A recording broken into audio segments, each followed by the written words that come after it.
బుజ్జమ్మ మన అందరినీ గర్వపడేలా చేసింది కదా సార్ అని సరస్వతి అన్న మాటకి పాదు అలాగే అమ్మ సంతోషపడుతూ ఉంటారు. సరస్వతి మేడం మీకు ఒక గుడ్ న్యూస్ చెప్పాలి అని బాగి అనగానే ఏంటమ్మా అని చెప్పి సరస్వతి అడుగుతుంది. మనవరి ఇలా రా అని చెప్పి బాగి పిల్లగానే మనవరి యాదం వస్తూ ఉంటారు. మన మనవరి మేడం తొందరలో పెరుగుతూ కాకపోతారు మేడం అని రాత్రి మాటలకి సరస్వతిని షాక్ అవుతూ ఉంటుంది. ఇంకా మనవరి అలాగే చూస్తూ ఉంటుంది. ఇదేంటి ఆ దుర్గకుంటుడు ఎవడు, ఇంకెన్ని మంది పెళ్లి చేసుకుంటారు, ఇంకెన్ని మంది జీవితాలు నాశనం చేస్తారని చెప్పి సరస్వతి అమ్మ తను అనుకుంటూ ఉంటుంది. అవును మేడం, వరుడు ఎవరో కాదు నా ఫ్రెండ్ పార్దు అని అమ్మరు పరిచయం చేస్తూ ఉంటారు. అలాగే పార్దు కూడా సరస్వతిని పరిచయం చేస్తూ ఉంటారు. జాతకాలు చూపించారు సరస్వతి అన్న మాటలకి అంటే జాతకాలు చూపించారండి, ఆ జాతకాలు మనవరానికి ఆల్రెడీ పెళ్ళని చెప్పారండి అని రాత్రి మాటలు అవును నిజం అని చెప్పి సరస్వతి అనబోతుంది. మేడం అది కాదు అంటే ఆ రాంగ్ డేట్ ఆఫ్ బర్త్ అయి ఉంటుందని నేను సరి చెప్పాను మేడం అని చెప్పి బాగా సైకిల్ చేస్తూ ఉంటుంది. ఇంకా సస్పెన్స్ సిచ్యువేషన్ అంతా అర్థమవుతుంది. అవును అవును అయినా అనాథ పిల్లలకి అసలు జాతకాలు ఎలా ఉంటాయిలే, మేము ఎంటర్ చేసిన డేట్ ఆఫ్ బర్త్ అని చెప్పి సరస్వతి అన్న మాటకి ఏం పర్లేదులే మేడం అని పార్దు అంటూ ఉంటారు. అంటే ఏంటి ఇష్టపడి పెళ్లి చేసుకుంటున్నావు బాబు అని సరస్వతి అన్న మాటకి నా మనవనికి ఇష్టం అని చెప్పి పార్దు అంటూ ఉంటాడు. ప్రేమించి వారు పెళ్లి చేసుకుంటున్నాడు మేడం అని చెప్పి రాత్రి అనగానే జాగ్రత్త బాబు, కొన్ని పుట్టిన తేదీలు జాతకంలో తప్పులు ఉంటాయి, ఆ తప్పుల వల్ల ముప్పులు వస్తాయని చెప్పి సరస్వతి ఇండైరెక్ట్ మనకు చెప్తూ ఉంటుంది. ఏం పర్లేదు మేడం, పార్దు గారు మంచి పోలీస్ ఆఫీసర్, అన్ని తప్పులను సరి చేస్తారులే అని బాధి అంటూ ఉంటుంది. ఇంకో పిల్లలు మేము ఆడుకుందాం పదా అని చెప్పి ప్రథమ శిష్యుడు అంటూ ఉంటారు. సరే వెళ్ళి ఆడుకుందాం సరస్వతి అని రండి రండి అని ప్రథమ శిష్యుడు కావాలని చెప్పి పిల్లల్ని బయట తీసుకెళ్తూ ఉంటారు. రండి రండి అని చెప్పి తీసుకెళ్తుంటారు. అదంతా మనం గమనిస్తూ ఉంటుంది. ఇంకా సరస్వతి అలాగే చూస్తూ ఉండగానే అంటే మేడం మీతో మాట్లాడరండి అని చెప్పి బాగి పక్క తీసుకెళ్తుంది. రాత్రి నువ్వు కదా అని చెప్పి అనగానే ఇంకా ముగ్గురు బయటకు వెళ్తూ ఉంటారు. మనవరి యాదమ్మ అదే పనిగా చూస్తూ ఉంటారు.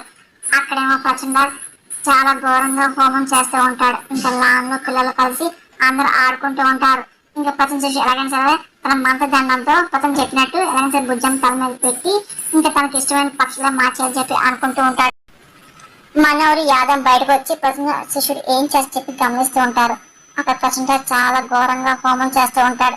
ఇంకా అనుకున్న విధంగా ఏంటి బాగి ఏమైంది, అబ్బాయి చేసి బంగారంలో ఉన్నాడు పోయి ఆ మనల దయ్యాన్ని అతను అంటగడుతున్నారు ఏంటి అని సరస్వతి మాటకి అతను బంగారం మాత్రమే కాదు మేడం కఠినమైన వజ్రం కూడా అని బాగి అంటూ ఉంటుంది. పక్క నుండి యాదం చూసి అవును ఏంటి ఆ ముగ్గురు వెళ్ళి చూడుకుంటున్నారు ఏంటి అని యాదం అనగానే ఏదో చేసుకుని నాకెందుకు అని చెప్పేసి మనోహర్ అంటూ ఒక్కసారిగా ఇంకో కాసేపట్లో తన పని తను ముగిస్తాడు కదా అప్పుడు అప్పుడు వాళ్ళు చూడండి కళలో కూడా శబ్దాలు వస్తాయిలే అని చెప్పి మనోహరి అంటూ అదే పని గమనిస్తూ ఉంటుంది. ఇంకా భుజంని ఎలాగని తీసుకొని చెప్పేసి ప్రతి శిశువు ప్లాన్ వేస్తూ ఉంటాడు. తన ప్రయత్నం తను చేస్తూ ఉంటాడు. చాలా సార్లు తన శక్తిని అంతా ఉపయోగించి భుజం మాట్లాడుకుంటూ ఉంటారు. అక్కడ సరస్వతి ఏమో అదేంటి మీ అక్కడికి నీకు ఇంత ద్రోహం చేసిన మనోహర్కి తెలిసిన మంచి మనసు నీళ్ళు వచ్చిందమ్మా సరస్వతి అన్నమాట.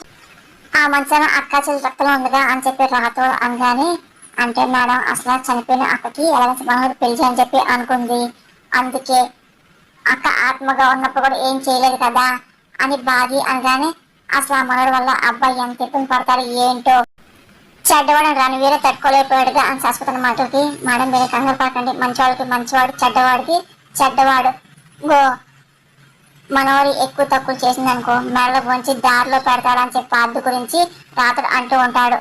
ఇంకా మనోడి యాదమ్మ టైం కోసం ఎదురు చూస్తుంటారు. ఎప్పుడప్పుడు భుజం ఎత్తుకెళ్ళిపోతారా ఇంకా బాగి వాళ్ళు ఏడుస్తారా అని చెప్పి చూస్తూ ఉంటారు. అక్కడ ప్రతినిధి శిష్యుడు తన వల్ల కాలేపోతుంది పది పది పిల్లలు అడ్డొస్తూ ఉంటారు. ఇంకా ఏం చేయాలి అర్థంగా టెన్షన్ పడుతూ ఉంటాడు. ఏంటి ఆన్సర్ వేస్తాడు యాదమ్మ అని చెప్పేసి మనగానే ఆవు తన ప్రయత్నం చేస్తాడు కదా ప్రచండ అక్కడ ఎలాగో తన శక్తి ఇచ్చాడు కదా ఆవు అని చెప్పి యాదమ్మ వెయిట్ చేయమని మనవారు చెప్తూ ఉంటుంది. దాని ప్రతి శిశుడు చాలాసార్లు ప్రయత్నిస్తూ ఉంటాడు. ఇంకెలాగైనా సరే ఈ రోజు భుజాన్ని బయట తీసుకెళ్ళి ప్లాన్ వేస్తూ ఉంటాడు. యాదం పన్నెండు ఫోన్ చేసి పిల్లలు రప్పించిందంటే ఆ మనవరు ఏదో చేయబోతుందో మేము వెళ్ళిపోతాం అని చెప్పి సరస్వతి మాటలకి మనం కంగా పడకండి, పిల్లల నుంచి కాడుకున్నారు ఆడుకునండి అసలు అన్ని చూసుకుంటానులే అని చెప్పి బాగి ధైర్యం చెప్తూ ఉంటుంది. ఆ తర్వాత బాగి సరస్వతి లాన్లోకి వస్తూ ఉంటారు. భుజం ఇటు చూడు అని పెద్ద శిష్యుడు డైవర్ట్ చేయడం సిద్ధమవుతూ ఉంటాడు. అప్పుడు ఇంకా బాగి రాగానే ఇంకా కామ్ అయిపోతూ ఉంటారు. ఏంటమ్మా అని భుజం అనగానే ఇంకో నిన్న అంకుల్ ఆనందం విగ్రహం ఇచ్చారు కదా అది తీసుకొచ్చి చూపించు అని భార్య సరే అని చెప్పి బుజ్జమ్మ లోపలికి వెళ్తూ ఉంటుంది. ఇంకా బుజ్జమ్మ ఆంజనేయ స్వామి విగ్రహాన్ని తీసుకొస్తూ ఉంటుంది. ఇప్పుడు ఆ కోతం తెచ్చి చూపించాలా ఏంటి అని మనోహరి మాటకి, అబ్బా అలా అనుకు మనోహరి, కోతంటే సాక్షాత్ ఆంజనేయ స్వామి కదా, స్వరూపం కదా అని చెప్పి యాదమ్మ అంటూ ఉంటుంది. ఇంకా బుజ్జమ్మ వెళ్ళి తన అల్మారా ఓపెన్ చేసి ఇంకా ఆంజనేయ స్వామి బొమ్మను తీసుకొస్తూ ఉంటుంది. ఆ బొమ్మతో మా ఫోటో దిగాలి అని చెప్పి వచ్చిన పిల్ల అంటూ ఉంటారు. ఇంకా బాబీ తీసుకొని ఇదిగో రాత ఆంజనేయ స్వామి బొమ్మతో పిల్లలతో ఫోటో తీసి మేడం గారు పంపించు అని సరస్వతి గురించి బాబీ అనగానే రెండు పిల్లల్ని ఫోటో తీస్తా అని చెప్పి రాతోడు అంటూ ఇంక విగ్రహం పట్టుకొని అనగానే ఇంకా రాతోడు ఇంక ఫోటోలు తీస్తూ ఉంటాడు. బుజ్జమ్మ నీకు మ్యాచ్ చూపించిన అని ప్రతిమ శిష్యుగానే అది ఏంటని బుజ్జమ్మ పడుతుంది. పక్కగా నీకు చూపిస్తా అని చెప్పి ప్రతిమ శిష్యుడు బుజ్జని పక్క తీసుకెళ్తూ ఉంటాడు. అదంతా మనోడు చూస్తుంది. ఇంకా మనోడు యాదమ్మ ప్రతిమ శిష్యుడు ఏం చేయబోని చెప్పి పక్కకి వాళ్ళు గమనిస్తూ ఉంటారు. ఈ కడపలని నెత్తిపెట్టినాకో నువ్వు ఏం కోరుకుంటే అది జరుగుతుంది అని శిష్యుని మాటకి ఏంటి నిజమా అవునా అని చెప్పి బుజ్జమ్మగానే అవును నిజమే, నేను చెగల మార్చమంటావా అని ప్రతిమ శిష్యుడు అంటూ అనగానే ఆ మార్చు అని బుజ్జమ్మ అంటుంది. సరే అని చెప్పి ఆ కడతో ఒకసారి తన దివిదిస్తులు అన్ని ఉపయోగిస్తూ ఉంటాడు. ఇంకా పచ్చని తలుచుకుంటూ ఉంటాడు. అలాగే సరే బుజ్జం చెగల మాస్టర్కి చూస్తూ ఉంటాడు. అప్పుడే ఆ కర్ర ఇంకా బుజ్జం తల పడిపోతూ ఉంటాడు. ఇంకా మనసు హద్దులే ఉంటాడు. ఇంకా నవ్వుకుంటూ చూస్తూ ఉంటుంది. ఒక్కసారిగా పిల్లలు అందరూ ఆంజనేయ విగ్రహాన్ని పట్టుకొని ఫోటో దిగుతూ ఉంటారు. ఒక్కసారి కోతి రావడం చూసి ఇదేంటి కోతి వచ్చింది అని చెప్పి శిష్యుని మాటకి అదేం కోతి కాదు మారుతి అని బుజ్జం అంటూ ఉంటుంది. ఏ చంప ముందు ఆ కోతిని తరిమే అని మనోరంగం అమ్మో నా వల్ల కాదు అది నా అమ్మ రెక్కేస్తుంది అని చెప్పేసి యాదవ్ అంటూడదు. ఇంక ప్రతి శిష్యుని మళ్ళీ తన శక్తిని కూడబెట్టుకొని బుజ్జం చేపమాట ప్రయత్నిస్తుంటాడు. ఇంకా ఒక్కసారిగా ఆంజనేయ స్వామి ఇంకా వచ్చి ఆ ప్రచండ శిష్యుడిని అదే పనిగా రెక్కేస్తూ ఉంటుంది. అక్కడ ప్రచండ కూడా తన హోమంలో ఆంజనేయ స్వామి విగ్రహం కనబడుతూ ఉంటుంది. ఇంకా భయపడిపోతూ ఉంటాడు. ఇంకా బుజ్జమ్మ అలాగే చూసి నవ్వుకుంటూ ఉంటుంది. ఇంకా చూసి మనోరు యాదవ్ పరిగెడుతూ ఉంటారు. ఇంకా దూరం నుండి అంతా గమనిస్తూ ఉంటారు. బుజ్జమ్మ కాపాడే స్వయంగా ఆంజనేయ స్వామి కోతులకుండా వచ్చి కాపాడుతూ ఉంటాడు. ఇంక ప్రతి తరిమేస్తూ ఉంటాడు. నా ప్లాన్ అంతా పాడు చేసింది అని చెప్పి మనోహరి టెన్షన్ పడుతూ ఉంటుంది. ఇప్పుడు లేదంటే కాతర చిలకల మార్చేసి ఎగిరిపోయేలా చేసేవాడుగా అని చ అంతా నా కర్మ అని చెప్పి మనోడు అప్డేట్ అవుతూ ఉంటుంది. అక్కడేమో అదే పనిగా పిల్లలు ఫోటో దిగుతూ ఉంటారు. అప్పుడే ఇంకా ఏంటి ఇక్కడ రా వెళ్దాం అని చెప్పి ఇంకా పాద్దు అనగానే వీడియో అక్కడ అని చెప్పేసి పద అని మనోడి అనుకుంటూ ఇంకా పాద్దు వెనకాల వెళ్తూ ఉంటారు. పిల్లలు బాగా ఆడుకున్నారా ఫోటోలు దిగారుగా అని సరస్వతి అని మాటలకి ఆ బాగా ఆడుకున్నాం మేడం దిగామని పిల్లలు అంటూ ఉంటారు. ఇంకా మేము వెళ్ళొస్తామని చెప్పి సరస్వతి అంటూ ఉంటుంది. మీకు ఏ అవసరమైనా నాకు కాల్ చేయండి అని అమరంగానే సరే సార్ అని చెప్పి సరస్వతి అని మాటలకి మా పెళ్లి మీరు తప్పకుండా రావాలి మేడం అని పాద్దు అంటూ ఉంటాడు. ఇంకా మనం షాక్ అయిపోతూ ఉంటుంది. ఆయన నా చేతులు పెరిగిన పిల్ల నేను రాకుండా ఎలా ఉంటానో తప్పకుండా వస్తానని చెప్పి సరస్వతి సంతోషం చెప్తూ ఉంటుంది. చాలా థ్యాంక్స్ మేడం అని చెప్పి పాద్దు అంటూ ఉంటాడు. ఇంకా బాగి అదే పని మనం చూసి నవ్వుకుంటూ ఉంటుంది. మేము వెళ్తాం సార్ అని చెప్పి సరస్వతి అంటే పిల్లలతో వెళ్తూ ఉంటుంది. ఇంకా రాత్రి అవుతూ ఉంటుంది. ఇంకా అందరు కలిసి ఇంకా భోజనం చేస్తూ ఉంటారు. పాద్దు మనోహరి మీరు ఇంకా పెళ్లి షాపింగ్ స్టార్ట్ చేయండి అని అమనగా నేను అలాగనుకుంటున్నా అని చెప్పి రేపు మనం తీసుకెళ్ళి పెళ్లి బట్టలు నగలు అన్ని కొనేస్తాను పాద్దు అనగానే షాపింగ్ అంత తొందర ఎందుకు నెమ్మదిగా నిదానంగా చేద్దాం మనోహరి కావాలని చెప్పి డైవర్ట్ చేస్తుంది. స్లోగా చేయడానికి పెళ్ళేమి నెల రోజులు లేదు, కేవలం వారమే టైం ఉంది. ఇంకో టైం సరిపోదు అన్ని చెయ్యాలి అని బాగి అనగానే అంత తక్కువ టైం ఉన్నప్పుడు పెళ్లి పోస్ట్ పోన్ చేయొచ్చుగా మనోరి అనగానే ఇప్పటికే మీ పెళ్లి చాలా ఆలస్యమైందండి. ఏ వయసులో జరగాల్సిన ముచ్చట ఆ వయసులో జరగకపోతే మంచిదని చెప్పి పెద్దవాళ్ళు అంటారుగా అని రాతోడు అనగానే ఇంకా మనోరు ఇంకా చాలా కోపం చూస్తుంటది. ఏంటి పాదు నీకైనా టైం కావాలా అమ్మరంగా నోను మాకు వారం చాలు, నువ్వు అన్నట్టు షాపింగ్ తోనే మా పెళ్లి పని స్టార్ట్ చేస్తాము పాద్దు అనగానే షాపింగ్ కంటే ముందు ఇంకోటి చెయ్యాలి పాద్దు గారు అని బాగి అనగానే ఏంటి ఎంగేజ్మెంట్ అనేసమ్మా రాతుడు అనగానే అంత టైం లేదు పెళ్లి కంటే ముందు ప్రీ వెడ్డింగ్ షూట్ చెయ్యాలి అని బాగి అనగానే ఇంకా మన పొలమారుతూ ఉంటుంది. ఇంకా వాటర్ ఇచ్చి పాలు తల మీద తడుతూ ఉంటాడు. ఇంకా రాతుడు బాగి కావాలని చూసి నవ్వుకుంటూ ఉంటారు. ఇంకా ప్రీ వెడ్డింగ్ షూట్ అనగానే మనోహరి గారి మనసు సంతోషం పోగించిపోతుందిగా అని రాతుడు అనగానే ఆ నోట్లో ఎలకై పడింది. పొరపడితే ఇదేంటి ఆనందం పొరపడుతుంది అంటున్నాడు ఏంటి రాతుడు అని యాదవ్ అనుకున్నాడు.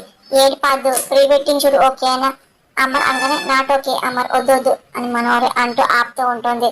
ఎందుకొద్దు మనోహరి, ఇప్పుడు అదే ట్రెండ్, ప్రీ వెడ్డింగ్ షూట్ తో మీ పెళ్లి ప్రపంచం పరిచయం చేద్దాము. బాగి అనగానే అనవసరం ఖర్చు అవసరమా ఏంటి బాగి అని మనోహర్ ఆపుతుంది. ఖర్చుకు నువ్వు ఆలోచించుకో, అంతా నేను చూసుకుంటా అని పార్థు అంటూ ఉంటాడు. నువ్వు అరుంధతి ఫ్రెండ్వి, నీ పెళ్లి ఖర్చు మేము వెనకాడతామా ఏంటి అని అమర్ అంటూ ఉంటారు. ఇంకా బాగి అలాగే మనల్ని గమనిస్తూ ఉంటుంది. అయినా రేపు ఫోటోగ్రాఫర్ని వీడియోగ్రాఫర్ పిలిపించమంటారా సార్ అని రాత్రి మంచి పనులకి ఆలస్యం ఎందుకు రాత్రి పిలిపించు అని బాగి అంటోడిది.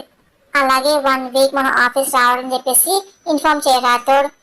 ఈ పెళ్ళయ్యే వరకు మనం ఏ పని పెట్టుకోవద్దు అమర్ అనగానే ఓకే సార్. అవ్వక మనోగారు పెళ్ళి అవుతుంటే అసలు వేరే పని మనకదే సార్ రాతోడు అనగానే సారీ అమర్, అసలు నేను మీ భార్య మర్డర్ కేసు కోసం ఇన్వెస్టిగేట్ చేయడానికి వచ్చాను, కానీ నా మ్యారేజ్ పనిలో పడ్డా అని పార్దు అనగానే డ్యూటీ కదా, పర్సనల్ కూడా ఇంపార్టెంటే కదా అని అమర్ అనగానే అవును పార్దు గారు, మీరేమో ఆయన ఫ్రెండ్, మనవారి మక్క ఫ్రెండ్, మీతో పెళ్లి చేయడం మా అదృష్టం అని బాగి అంటూ మనం చూసి నవ్వుతుండదు. ఇంకా మనోడికి ఎక్కడలేని కోపం వస్తుంటది. సార్ తిన్నాగా పడుకోండి, రేపు ఫోటోలు గ్లామరస్ గా పడాలిగా అని చెప్పి పార్దుని చూసి రాత్రులు అంటూ ఉంటాడు. ఇంకా పార్దు సిగ్గుపడుతూ ఉంటాడు. నువ్వు కూడా తొందర నిద్రపో మనోహరి, అసలు బాగా నువ్వు చాలా అందంగా ఉంటావు అనుకో, బ్లాక్ వేస్తే ఇంకా బాగుంటావు అని బాగి అంటూ నవ్వుకొని తింటూ ఉంటుంది. ఇంకా మనోడికి ఎక్కడైనా చిరాకు వస్తూ ఉంటుంది. ఆ తర్వాత ఇంకా అందరూ భోజనం చేస్తూ ఉంటారు. ఇంకా ఒకరిదాకా వెళ్ళిపోతూ ఉంటారు. మనోడి ఉంటుంది.